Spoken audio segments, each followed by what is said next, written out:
नमस्कार, मैं सुबोध कुमार। आप देख रहे हैं खबर बुद्धा टाइम्स और सबसे पहले डालते हैं आज की कुछ ताज़ा खबरों पर एक नज़र। देश में कोरोना मरीज 3 लाख से पार, महाराष्ट्र में 1 लाख से ज़्यादा संक्रमित हुए। दिया और बाती हम एक्ट्रेस की मम्मी निकली कोरोना पॉजिटिव, दिल्ली सरकार से लगाई गुहार। कोरोना महामारी के दौर में भी जीवन के अनमोल पल हासिल कर लिए इन अप्रवासी भारतीयों ने।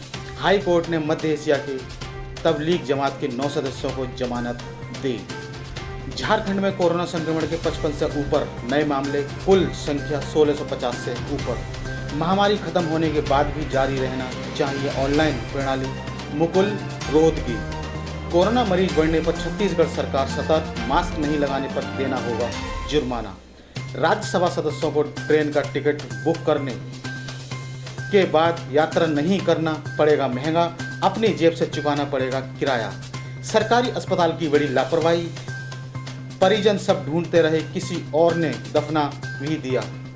नोएडा में कोरोना वायरस के 90 से ऊपर नए मामले। कांग्रेस नेता चिदंबरम ने मोदी सरकार पर साधा निशाना, कहा वित्त मंत्री कहती हैं कि अर्थव्यवस्था सुरक्षित हाथों में। रक्षा मंत्री राजनाथ सिंह ने LAC के पास भारत की समूची सैन्य तैयारी की समीक्षा की। छत्तीसगढ़ के बालोद जिले में 2 गांवों के बीच मनरेगा के काम और सीमा विवाद को लेकर जबरदस्त मारपीट। शिवराज सिंह के कथित ऑडियो पर बवाल, सड़कों पर कांग्रेस कार्यकर्ताओं का हंगामा। लॉकडाउन के दौरान GST कलेक्शन 45% तक ही हो पाया है, वित्त मंत्री निर्मला सीतारमण। तो अब तक हमारे पास ये थी सबसे बड़ी खबर, जो कुछ खास खबरें। अब हम विस्तार से खबर लेते हैं। जो हमारे पास सबसे बड़ी खबर है तेलंगाना हैदराबाद से। सरकारी अस्पताल की बड़ी लापरवाही, परिजन सब ढूंढते रहे, किसी और ने दफना भी दिया। गांधी अस्पताल द्वारा शवों के बदलने की इस सप्ताह में यह दूसरी घटना है। 3 दिन पहले एक 48 वर्षीय व्यक्ति का अंतिम संस्कार करते समय उसकी पत्नी को पता चला कि यह उसके पति का शरीर नहीं था। कोरोना वायरस के इलाज के लिए निर्धारित हैदराबाद के इकलौती सरकारी अस्पताल की बड़ी लापरवाही का मामला सामने आया है। यहां से लापता हुए सबको किसी और परिवार ने अपना परिजन समझकर दफना दिया। हम आपको बताते हैं क्या है पूरा मामला।